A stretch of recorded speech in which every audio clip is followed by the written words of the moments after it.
आप सभी को नमस्कार। मैं सुमित रावल अपने YouTube channel physical education with Sumit Rawal में आपका स्वागत करता हूं।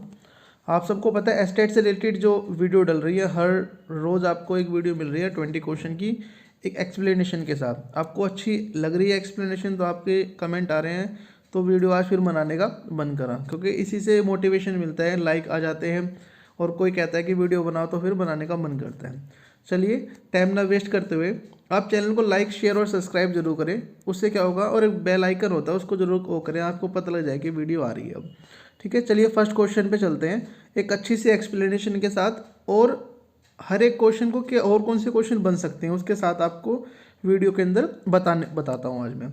चलो टाइम वेस्ट नहीं करेंगे। सबसे पहला क्वेश्चन बड़े बड़े ध्यान से समझना है। ये मैं बता चुका हूँ आपको इंटेंसिटी और वॉल्यूम के बारे में, फिर भी आज दोबारा बता देते हैं। इंटेंसिटी का मतलब क्या होता है इंटेंसिटी का मतलब होता है कि आप कितनी जान के साथ आप काम कर रहे हैं, और वॉल्यूम का मतलब होता है work done by the sportsman, मतलब कि एक स्पोर्ट्समैन ने कितना काम करा। देखो इंटेंसिटी का मतलब क्या है, जैसे आज एक एथलीट 70% इंटेंसिटी पे काम करेगा, मतलब 70% जान लगाकर काम करेगा।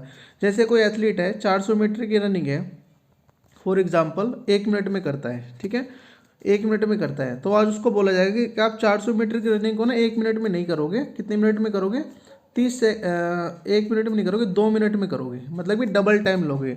तो क्या बोला जाएगा, ये 50% इंटेंसिटी होगी उसकी, मतलब उसकी एवरेज तो है 1 मिनट में करने की, बट उसको 2 मिनट में करना है, तो ये कितनी इंटेंसिटी पे काम हो गया, 50% इंटेंसिटी के साथ काम हो गया, मतलब 50% आप जान लगाकर काम करेंगे।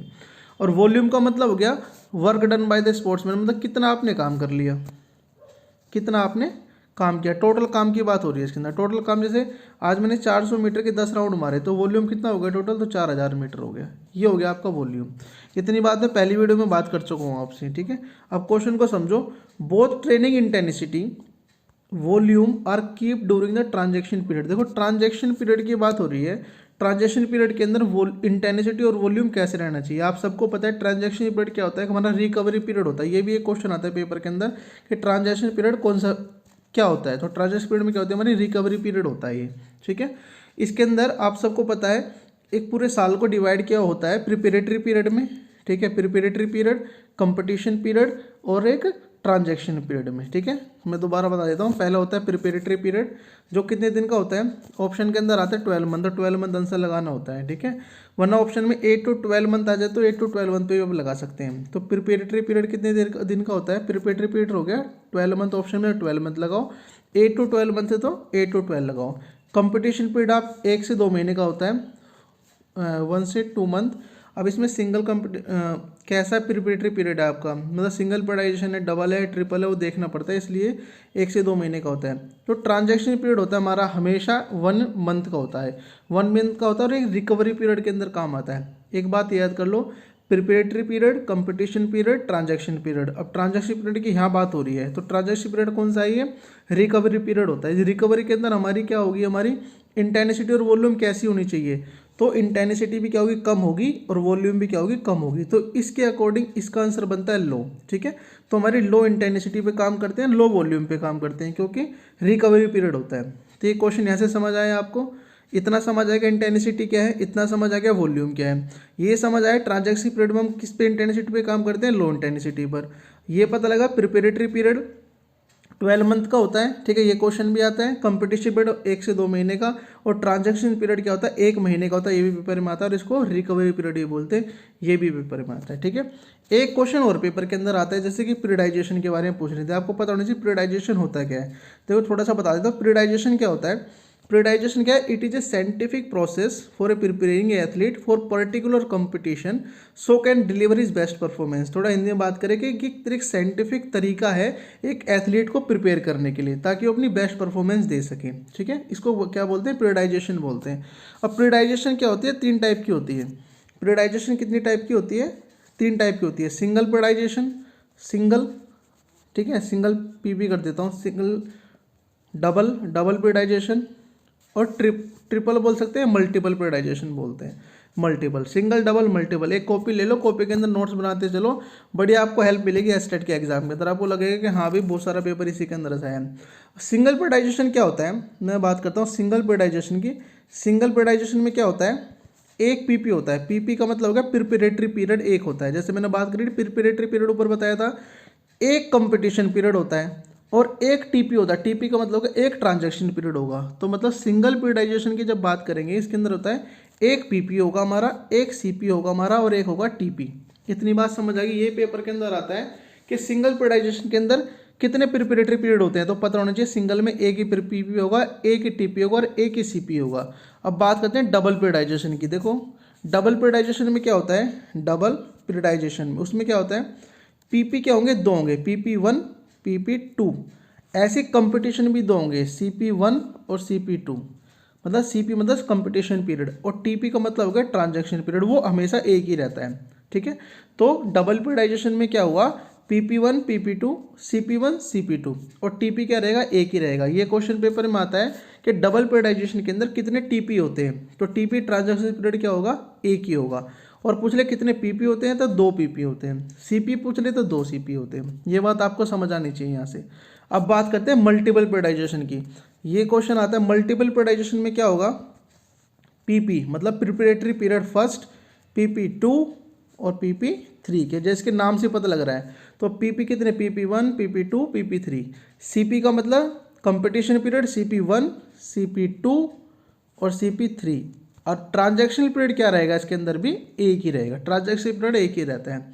तो यहाँ से आपको पीरियडाइजेशन का कंसेप्ट भी समझ आ गया कि पीरियडाइजेशन 3 टाइप की होती है, single periodisation, double periodisation, triple periodisation या मल्टीपल पीरियडाइजेशन जिसे हम कहते हैं। ठीक है, एक क्वेश्चन यहाँ से आपका ये कंप्लीट हुआ। आपको प्रिपरेटरी पीरियड समझ आ गया। कंपटीशन, प्रिपरेटरी में क्या करते हैं, सिंपल तरीके से हम अपनी प्रिपरेशन करते हैं कंपटीशन की। ठीक है, कंपटीशन में क्या करते हैं, कंपटीशन खेलते हैं। और ट्रांजैक्शन पीरियड में क्या करते हैं, हम रिकवरी करते हैं अगले प्रिपरेटरी पीरियड के लिए। ठीक है, रिकवरी कर लिया और अगली बार हम कंपटीशन खेलेंगे, उसके लिए हम प्रिपरेटरी तैयारी करते हैं। ये आपको समझ आ गया। चलिए जी, इसके बाद और हमारे क्वेश्चन क्या बन जाते हैं इसके अंदर से, एक साइकिल के ऊपर बड़ा क्वेश्चन बनता है ना, हमेशा पेपर के अंदर आता है, आप सबको पता होगा, फिर भी थोड़ा सा बता देता हूँ। मैक्रो साइकिल होती है एक, MACRO, मीसो और माइक्रो MICRO। ठीक है, सबसे बड़ी 12 मंथ की, ठीक है, सॉरी 5 to 7 मंथ लिख सकते हैं इसको। ये वीक की होती है और ये डेज़ की होती है। ठीक है, ये 5 to 10 डेज़ की होती है, 4 to 7 वीक की होती है, 5 to 7 मंथ की होती है। ये मंथ में डिवाइड होती है। सबसे बड़ी होती है मैक्रो, MA याद रखो, MA मतलब A सबसे पहले आता है ABCD में, तो A का मतलब सबसे बड़ी होगी मैक्रो। फिर हो गया छोटा, मतलब कि मीडियम कौन सी होगी, छोटे वाली, MESO मतलब छोटा हो गया, तो बीच में रख लो इसको। और MICRO ये डेज में होती है, 5 to 10 डेज़ की। ठीक है, ये लास्ट में हो गया। ये क्वेश्चन ही पेपर में आता है, मैक्रो, मीसो और माइक्रो। ये क्वेश्चन ही कंप्लीट। तो यहाँ से आपका ये टॉपिक तो समझ हो गया कि आपको सारे कंपटीशन पता लगे, प्रिपरेटरी क्या है, कंपटीशन क्या है, ट्रांजैक्शन क्या है, पीरियडाइजेशन सिंगल क्या है, डबल क्या है, मल्टीपल क्या है, मैक्रो क्या है, मीसो क्या है और माइक्रो क्या है। ये कंप्लीट हुआ। ठीक है, अब चलते हैं दूसरे क्वेश्चन पे। एक क्वेश्चन के अंदर ज़्यादा एक्सप्लेनेशन होगी, अब थोड़ा कम करेंगे। In which Olympic marathon distance was fixed in the winner. देखो मैराथन फिक्स आपको पता है कौन से सन में हुई थी हमारी, मैराथन कौन से सन में फिक्स की गई थी, किस चीज़ की, क्या ये कितनी मतलब डिस्टेंस होगा इसका। तो को 2 मैराथन होती हैं, एक होती है फुल मैराथन, एक होती है हाफ मैराथन। तो फुल मैराथन का क्वेश्चन आ जाता है कितनी होती है, तो ऑप्शन आ जाएगा 42.195 मीटर। एक याद कर लो इसको। ठीक है, ये कब स्टार्ट हुई थी कि डिस्टेंस कब फिक्स किया गया, तो इसका डिस्टेंस फिक्स किया था 1924 में। ऑप्शन नंबर सी सही रहेगा इसका। 42.195 ये भी एक नंबर है, कौन से सन में फिक्स हुई, 1924, ये भी एक नंबर है। एक क्वेश्चन आता है हाफ मैराथन कितने की होती है, तो हाफ मैराथन होती है 21.0975 किलोमीटर की। ठीक है, ये भी क्वेश्चन एक नंबर है। ठीक है, यहाँ से क्वेश्चन आएगा तो आप सही कर लेंगे। क्वेश्चन नंबर 3 की बात करें, which summer Olympic was known as golden Olympic. देखो गोल्डन ओलंपिक क्यों कहा गया, इसका भी रीज़न है कि पहली बार आप सबको पता है कि इंडिया ने पार्टिसिपेशन किया ऑफिशियली रूप से कब, 1928 में। और 1928 में ही इंडिया का क्या हुआ, मेडल आ गया। ठीक है, किसके अंदर, हॉकी के अंदर। कौन सा मेडल आया, गोल्ड मेडल आ गया। ठीक है, तो गोल्ड मेडल आया तो इसको क्या बोला गया, गोल्डन ओलंपिक बोला गया इंडिया की तरफ से। बट क्वेश्चन एक बार कभी आ जाए कि इंडिया ने पार्टिसिपेशन कब किया और उसके अंदर 1900 आंसर हो, 1900 में इंडिया का पार्टिसिपेशन है, क्यों है, तो आपको पता है नॉर्मन पिचेड थे जो, ठीक है, एंग्लो इंडियन थे वो, उन्होंने इंडिया की तरफ से क्या करा था, पार्टिसिपेशन किया था। और कितने मेडल मारे थे, 2 सिल्वर मेडल मारे थे, 2 सिल्वर मेडल। ये क्वेश्चन भी आ जाता है कि इंडिया की तरफ से 1900 में पार्टिसिपेशन किया, नॉर्मन पिचेड ने करा, कितने मेडल मारे, 2 मेडल, सिल्वर मेडल। इवेंट पूछ ले उनका तो आपको इवेंट पता होना चाहिए। एक तो 200 मीटर फ्लैट रेस और 200 meter hurdle race. 200 meter hurdle, पहले ये मत कहते ना नया इवेंट कहाँ से आ गया, पहले 200 मीटर हर्डल होती थी। ठीक है, अब 110 मीटर होती है मैन के लिए। ये समझ आ गया क्वेश्चन, ये क्वेश्चन बन जाते हैं पेपर के अंदर।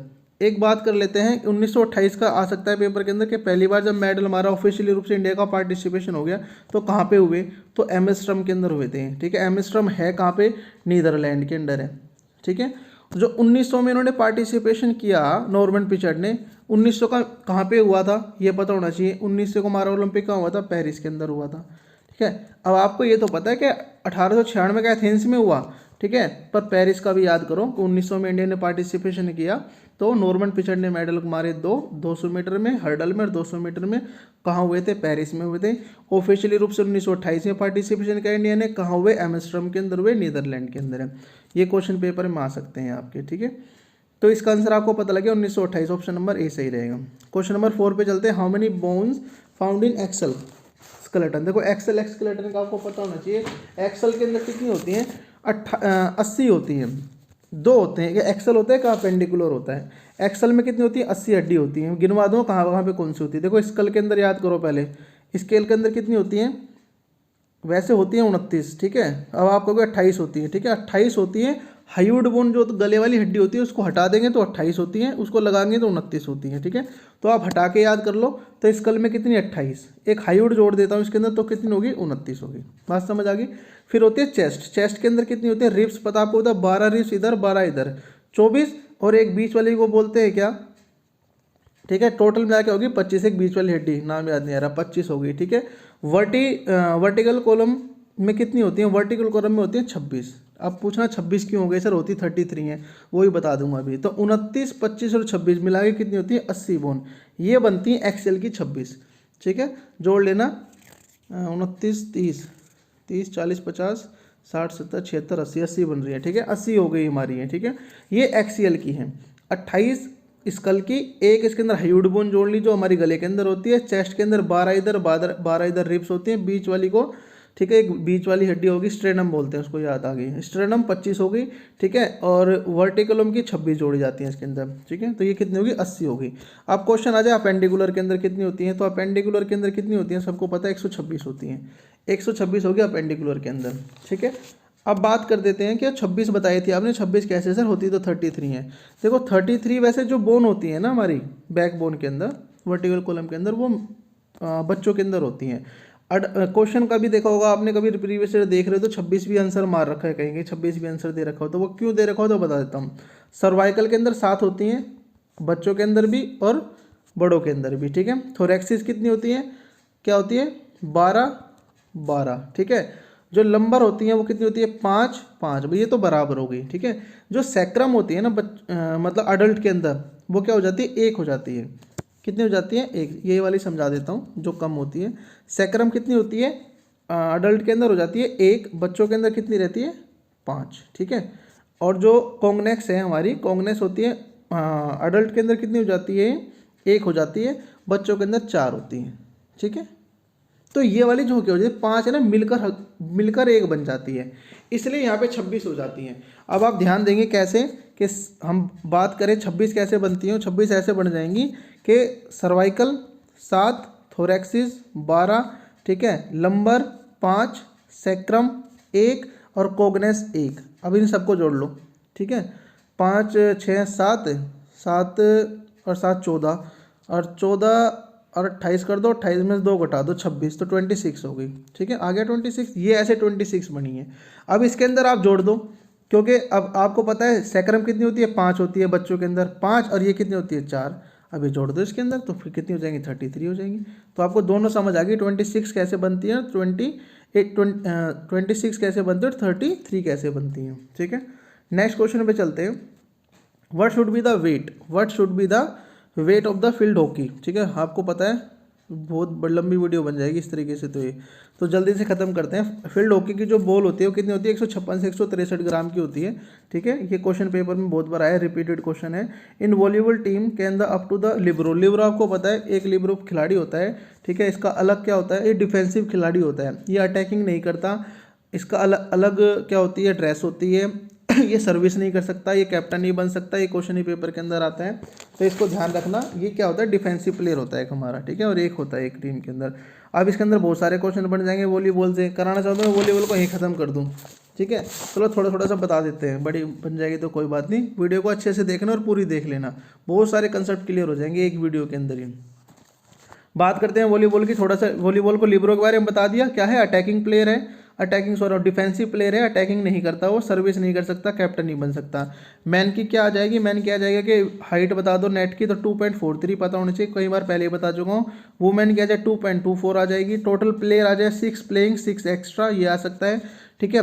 कब स्टार्ट हुआ? तो 1895 के अंदर स्टार्ट हुआ, ये पता होना चाहिए। किसने करा? विलियम जी मॉर्गन ने करा, ये पता होना चाहिए। ठीक है, विलियम जी मॉर्गन। इसका दूसरा नाम पेपर में आ जाता है कि वॉलीबॉल का दूसरा नाम क्या है भाई, तो इसका नाम है मिंटो नेट, ये भी याद करो। मिंटो नेट इसको क्या बोलते हैं, दूसरा नाम है इसका। ठीक है, ये छोटी छोटी सी चीज़ें हैं, ये आपको सारी पता होनी चाहिए, ये बेसिक क्वेश्चन हैं सारे। क्वेश्चन नंबर 7 की बात करें, what is the meaning of Fortis in Olympic, ये भी बहुत बार पेपर में आता है। ये दिया किसने दिया था? हेनरी डिडॉन ने दिया था। कब दिया था? 1924 में दिया था। एक तो ये पता होना चाहिए, दिया किसने? हेनरी डिडॉन ने दिया। ठीक है, और इसका मतलब क्या है? देखो याद करो, सिटीज़ का मतलब क्या होता है? सिटीज़ का मतलब क्या होता है? फास्टर। एल्टिस का मतलब होता है हाइयर, और फोर्टिस का मतलब होता है स्ट्रोंगर। एफ से याद कर लो फोर्स, तो फोर्स होगी तो आदमी स्ट्रोंगर होगा, जो फोर्सफुल है वो स्ट्रोंगर होगा। एल्टिस मैंने याद कर रखा था, एल्टिस एक पर्वत है। ठीक है, वो क्या होता है? ऊंचा होता है पर्वत, तो हाइयर होता है। और सिटीज से बढ़ा दो फास्टर, तो फास्टर हाइयर स्ट्रोंगर 3 होते हैं। फोर्स से याद कर लो, फोर्सफुली होगा तो आदमी स्ट्रोंगर रहेगा। एल्टिस क्या है? एल्टिस पहाड़ है तो हाइयर है। और सिटीज़ क्या रह गया? फास्टर बच गया। 1924 के अंदर हुई इसकी स्थापना। तो ये क्वेश्चन भी आपका आसानी से आपको याद हो गया। Who developed the Harvard step test, ये मैंने कल भी बताया था। हार्डवेयर स्टेप टेस्ट का क्वेश्चन बहुत बार पेपर में रिपीट होता है, लुसिन ब्रू हो। ठीक है, ये ब्रू वाला क्वेश्चन बहुत बार पेपर के अंदर आता है। सबको पता होना चाहिए कि ये क्या है, सिस्टम क्या है इसका टेस्ट का। 5 मिनट का होता है। ठीक है, हार्ट रेट कितनी बार लेते हैं? 3 बार हार्ट रेट लेते हैं, 1 से 1.5 मिनट में लेंगे। ठीक है, एक फिर 2 से 2.5 में, फिर 3 से 3.5 मिनट में। ये क्वेश्चन पेपर के अंदर आता है, तो इसको बड़े अच्छे से आप तैयार कर ले, बहुत अच्छे से इसको क्या कर लें, तैयार कर लें इस क्वेश्चन को। इसकी वो भी पूछते हैं, क्या नाम है, कि इसका फॉर्मूला बता दो भाई क्या होता है, कि duration in exercise in second into में 100। ठीक है, 2 into sum of pulse count in recovery, मैंने बताया हुआ है ये। ठीक है, और इसके अंदर मैन के लिए कितने इंच का बेंच होता है? 20 इंच का होता है। बॉयज़ के लिए, गर्ल्स के लिए कितने इंच का होता है? 16 इंच का होता है। लास्ट वीडियो देख लेना, बहुत अच्छे से करा रखा है। कौन से सन में आया? ये 1943 में आया। ठीक है, ये सारी चीज़ आप देख लेंगे वीडियो के अंदर। क्वेश्चन नंबर 9 की बात करें, in which year women the football was introduce in summer Olympic. भाई इसको याद करो, समर ओलंपिक के अंदर कब आया वुमेन के लिए? तो 1996 के अंदर आया। मैन के लिए कब आया फुटबॉल? तो आप मुझे कमेंट करके बताएंगे। ठीक है, क्वेश्चन नंबर 10 की बात करें, which of the following biggest score in judo. तो जूडो के अंदर सबसे बिगेस्ट स्कोर कौन सा होता है? सबको पता है, इफोन होता है। देखो इफोन होता है क्या एक्चुअली में, इफोन होता है क्या एक्चुअली में आपको पता होना चाहिए। ठीक है, इफोन क्या का मतलब ही क्या होता है? इफोन का मतलब होता है कि जैसे नॉकआउट होता है ना, कि ख़त्म, मैच ख़त्म हो गया, ऐसे ही होता है इफोन भी। इससे क्या हो जाता है? मैच ख़त्म हो जाता है, सबसे हाईएस्ट स्कोर माना जाता है इफोन। इसके अंदर क्या हो जाते हैं, कितने हो जाते हैं? एक तो इफोन होता है, इफोन का मतलब भी क्या है? डिक्लेयर द विनर, मतलब विनर घोषित कर दिया कि विनर जीत गया है। ठीक है, हाईएस्ट स्कोर होता है। अब इफोन में कितने पॉइंट मिलते हैं? 100 पॉइंट मिलते हैं, 100 पॉइंट, इसको याद कर लो। 100 पॉइंट्स मिलते हैं इसके अंदर। ठीक है, 100 पॉइंट्स। एक होती है वाजीवारी, इसमें कितने मिलते हैं? 10 पॉइंट्स मिलते हैं। अब सामनारायण जी की जो बुक पढ़ोगे उसके अंदर गलत दे रखी है, ठीक है ना, इसको गलत दे रखा है। और यूको के अंदर मिलते हैं 1 पॉइंट, तो इसको याद कर लो, जो मैं बता रहा हूँ ये बिल्कुल सही है। 100 पॉइंट्स मिलते हैं फोन के अंदर, ये डायरेक्टली क्या होता है? इमीडिएटली एंड हो जाता है मैच का, खत्म, डिक्लेयर फॉर द विनर। तो ये फोन मिलता है जब। वाजीवारी में कितने पॉइंट मिलते हैं? 10 पॉइंट मिलते हैं। यूको में कितने पॉइंट मिलते हैं? 1 पॉइंट मिलता है। तो ये क्वेश्चन पेपर में आ जाए तो इसको सही कर देना आप, ठीक है, गलत मत करना इसको। नेक्स्ट क्वेश्चन पे चलते हैं। Which of the following the example of the first class lever. देखो एग्जाम्पल दे रखे हैं फर्स्ट क्लास लीवर के, मैंने लीवर तो सबको पढ़ा रखे हैं बहुत वीडियो के अंदर पहले, तो इसके एग्जाम्पल पूछ ले तो आपको पता होना चाहिए कि एग्जाम्पल क्या रहेगा इसका? सीजर रहेगा। ठीक है, फर्स्ट क्लास लीवर का सीजर रहेगा। और सेकंड क्लास का बता दो, सेकंड क्लास का क्या होगा? Pushup, pullups. ठीक है, लेमन जूस जैसे निकालते हैं, नींबू निचोड़ने वाली मशीन, वो भी इसका सेकंड क्लास का होता है एग्जाम्पल। ठीक है, और थर्ड क्लास का बताओ, थर्ड क्लास का एग्जाम्पल क्या होगा? Ice hockey, rowing, hockey stick, cricket bat, ये थर्ड क्लास लेवल के एग्जाम्पल हैं। तो क्या एक बार क्वेश्चन क्या आ जाते हैं, एग्जाम्पल भी पूछ लेते हैं। पिछली बार आइस स्केटिंग वाला ऑप्शन आ गया था कि थर्ड क्लास लेवल का क्या एग्जाम्पल होगा, तो उसमें आइस स्केटिंग लगाया था आंसर। ठीक है, ये भी स्टेट में आया हुआ है क्वेश्चन। क्वेश्चन नंबर 12 पे चलते हैं। Which university received the Mecca trophy 2020। देखो मक्का ट्रॉफी 2020 की बात करें किसने जीती, पीयू, मतलब कि पीयू। देखो अभी कंफ्यूज मत हो ना, पंजाबी यूनिवर्सिटी अलग है और पंजाब यूनिवर्सिटी अलग है, ठीक है। पंजाब PNJAB पंजाब यूनिवर्सिटी है चंडीगढ़ के अंदर जिन्होंने जीता ये पंजाब यूनिवर्सिटी, और पंजाबी यूनिवर्सिटी कहाँ पे है, पटियाला के अंदर है, ठीक है। तो पंजाब यूनिवर्सिटी ने जीती है 2019 की और 2020 की लगातार 2 बार, ठीक है। 2019 और 2020 की किसने जीती, पीयू, मतलब कि पंजाब यूनिवर्सिटी चंडीगढ़। 2019 और 2020 की देखो सबको पता है 10 लाख रुपए मिलते हैं, बट अब रिवाइज की बात आ जाए, रिवाइज हो गए 15 लाख रुपए। कितने हो गए, 18 नहीं है 15 है, सुन भाई थोड़ा सा ही लिखने में भी सही सेटिंग नहीं बैठ रही। 15 लाख रुपए हो गए हैं, ठीक है। 15 लाख रुपए, इसको याद कर लो। 56-57 में स्टार्ट हुई, यूनिवर्सिटी की ट्रॉफी है, बहुत बार पेपर के अंदर आ जाती है, और बस यही क्वेश्चन बनते हैं इससे। तो पंजाब यूनिवर्सिटी लिखना, ना कि पंजाब यूनिवर्सिटी कर देना, ठीक है। नेक्स्ट क्वेश्चन की बात करें, after Dhoni which India cricket has announce the retirement. तो रिटायरमेंट धोनी जी ने तो कर दी अपनी, उसके बाद किसने कर दी, सुरेश रैना ने भी कर दी, ठीक है। ये दोनों क्या कर लेंगे, रिटायरमेंट ले लेंगे। अब 2000 रिटायरमेंट ले चुके हैं अगस्त 2020 के अंदर, ठीक है। Which country won the 2020 women T20 world cup. देखो ये बहुत इंपॉर्टेंट क्वेश्चन है, पेपर में आ सकता है कि कौन जीता था T20 वर्ल्ड कप। ऑस्ट्रेलिया जीता था। किसके साथ हुआ था, फाइनल हुआ था इंडिया के साथ। पहली बार इंडिया की टीम क्या गई थी, फाइनल के अंदर गई थी और फाइनल में हार गए थे, ठीक है। तो ये इंपॉर्टेंट क्वेश्चन है, इसको याद करो। T20 वर्ल्ड कप 2020 ऑस्ट्रेलिया ने जीता, और किसके साथ हुआ था, इंडिया के साथ हुआ था, ठीक है। कहाँ हुआ था, मेलबर्न के अंदर हुआ था, ऑस्ट्रेलिया के अंदर ही। तो ये क्वेश्चन आपका पेपर के अंदर बनता है, ठीक है। क्या पता आ जाए इस बार, तो इसको कंप्लीट कर लो। नेक्स्ट क्वेश्चन की बात करें, 2020 खेलो इंडिया यूनिवर्सिटी गेम। देखो एक हमने पढ़ा था खेलो इंडिया यूथ गेम, अब ये आ गया खेलो इंडिया यूनिवर्सिटी गेम। तो जब खेलो इंडिया पहला आया खेलो इंडिया यूथ गेम, ठीक है, और अब आ गया खेलो इंडिया यूनिवर्सिटी गेम, तो दोनों अलग हैं, कभी इनको साथ मत कर देना। वो भी भुवनेश्वर में हुआ था, वो भी कहाँ हुआ था, भुवनेश्वर के अंदर हुआ था। इसमें तो ऑप्शन ही नहीं दे रखे हैं। भुवनेश्वर कहाँ पे, उड़ीसा के अंदर है, तो सारे ऑप्शन गलत है भाई इसके अंदर तो, ठीक है। ये हुआ था भुवनेश्वर के अंदर, कहाँ हुआ था, भुवनेश्वर के अंदर हुआ था। भुवनेश्वर कहाँ पे, उड़ीसा के अंदर है, ठीक है। इसका आंसर सारे ऑप्शन गलत है ये, ठीक है। तो इसको सही कर लेना, भुवनेश्वर उड़ीसा के अंदर हुआ था पहले खेलो इंडिया यूनिवर्सिटी गेम, और जो थर्ड नंबर के खेलो इंडिया यूथ गेम। इसमें क्वेश्चन बन सकता है यूनिवर्सिटी गेम कितने साल के लिए होता है, 18 से 25 के लिए होते हैं, ठीक है। 18 से 25, इसका ये पहले थे, ये फर्स्ट टाइम हुए थे भी, क्या फर्स्ट टाइम हुए थे। और इसका उद्घाटन किसने किया था, PM नरेंद्र मोदी जी ने किया था वीडियो कॉन्फ्रेंसिंग के थ्रू, ठीक है, ये इस गेम का।